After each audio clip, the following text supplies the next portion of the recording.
దేవుని స్తోత్రములు. దేవుని బిడ్డలారా, అందరూ క్షేమంగా ఉన్నారండి. మన ప్రభువును రక్షకుడైన యేసుక్రీస్తు వారి యొక్క అపారమైన ప్రేమ మనందరి బ్రతుకుల్లో అనేక విధములైన అద్భుత మేలు చేసినందుకే ఆయన కోట్లాది స్తోత్రాలు. అందరూ బాగున్నారు కదండి. ఈరోజు దేవుని వాగ్దానం కీర్తనల గ్రంథము 33వ అధ్యాయము 19వ వచనం. యెహోవా దృష్టి ఆయన యందు భయభక్తులు గల వారి మీదను ఆయన కృప కొరకు కనిపెట్టు వారి మీదను నిలుచుచున్నది. దేవునికి స్తుతి, మహిమ, ఘనత, ప్రభావాలు కలుగునుగాక. ఎంత గొప్ప వాగ్దానమో చూడండి. దేవుని దృష్టి, ఆయన మనస్సు, ఆయన ఆలోచన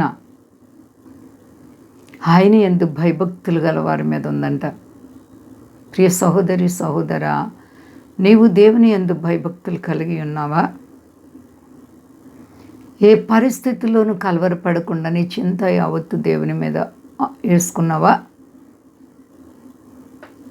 యెహోవా దృష్టి, మరి ఆయన ఆలోచన నీ మీద ఉండాలంటే నీవు భయభక్తులు కలిగి ఉండాలి.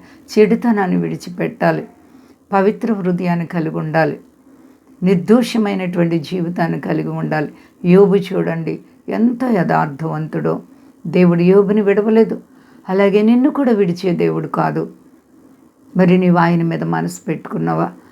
ఆయన మీద నువ్వు మనసు పెట్టుకుంటే నీ ప్రభు కూడా నీ మీద మనసు పెట్టుకొని ఖచ్చితంగా నీ హృదయవాంఛలన్నీ తీరుస్తారు.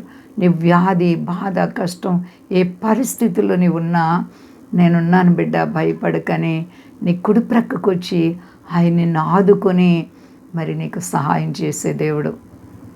నీవు నమ్ముచున్నావా? ప్రార్థన అనుభవం నీకుందా? దేవునితో స్నేహము, సహవాసం నువ్వు కలిగి ఉన్నావా?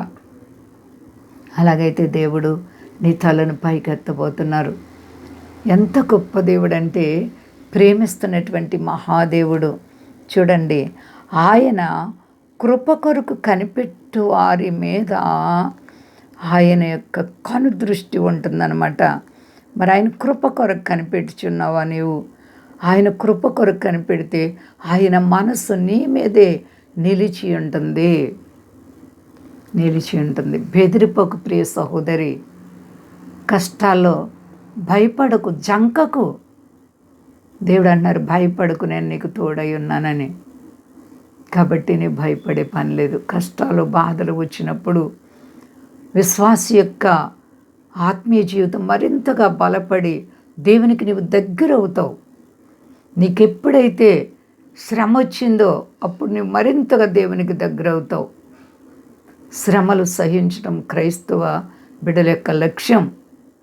ప్రభువైన యేసుక్రీస్తు వారు కూడా మన కొరకు అనేక శ్రమలు అనుభవించారు.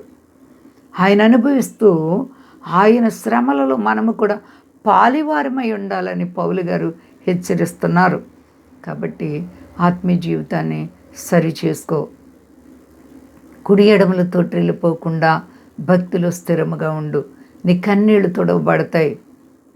నిన్ను ప్రేమిస్తున్న దేవుడు, నీ కొరకు ప్రాణం పెట్టిన దేవుడు విడిచిపెట్టరు. సహోదరి సహోదరా, దిగులు పడకు.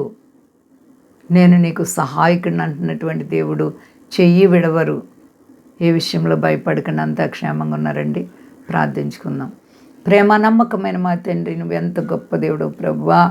యెహోవా దృష్టి ఆయన ఎందుకు భయభక్తులు గల వారి మీద నీ కనికరం, నీ కృప ఉంటుందని వాగ్దానం చేసావు. మారని దేవుడు, మార్పు లేని దేవుడు, పరిశుద్ధుడు అయిన మా తండ్రి, మా దేశాన్ని, దేశ నాయకులను కాపాడని, మా దేశ ప్రజలందరినీ రక్షించండి. స్వదేశాల బిడ్డలను కాపాడండి, అవనస్తులను కాపాడండి. అయ్యా, నీకు వందనాలు ప్రభా, స్తోత్రాలు ప్రభా. రుణాలు, సమస్యలు, ఆర్థిక పరిస్థితులున్న ప్రతి బిడ్డలకు యేసు నామములో విడుదల కలుగునుగాక. అందరికీ క్షేమాన్ని ఇవ్వండి ప్రభువా. సర్వ ప్రపంచాన్ని చల్లగా కాపాడి మహిమ పొంది శక్తి గలేసేనామని అడుచున్నాను తండ్రి. ఆమేన్. అందరికీ వందనాలండి. మా కొరకు, పరిచయ కొరకు అందరూ ప్రార్థించండి. ప్రభువారు మిమ్ములను, మీ బిడ్డలను, మీ కుటుంబాలను దీవించి ఆశీర్వదించునుగాక. ఆమేన్.